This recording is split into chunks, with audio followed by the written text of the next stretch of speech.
C'est le premier entrepôt du nord de la France du groupe à être équipé de panneaux photovoltaïques. L'installation fournit aujourd'hui 10% de la consommation du site. Le groupe Métro, fournisseur pour les professionnels de la restauration, équipe depuis 2019 les auvents de ces entrepôts. Nous avons un programme pour réduire d'ici 2030 notre empreinte carbone de 60%. Ce programme, il était initié en 2014.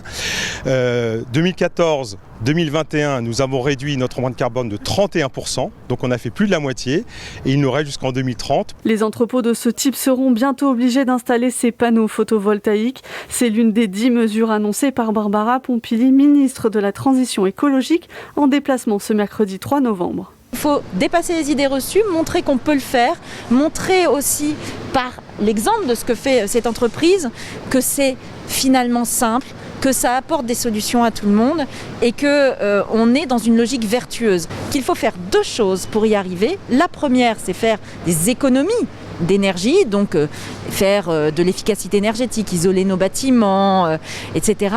Mais aussi qu'on doit électrifier un certain nombre de nos modes de production, par exemple dans les voitures, qu'on passe des voitures thermiques aux voitures électriques. Mais ça veut dire qu'on va avoir besoin de plus d'électricité. Parmi les autres mesures, 1000 projets photovoltaïques sont prévus sur des terrains publics d'ici 2025.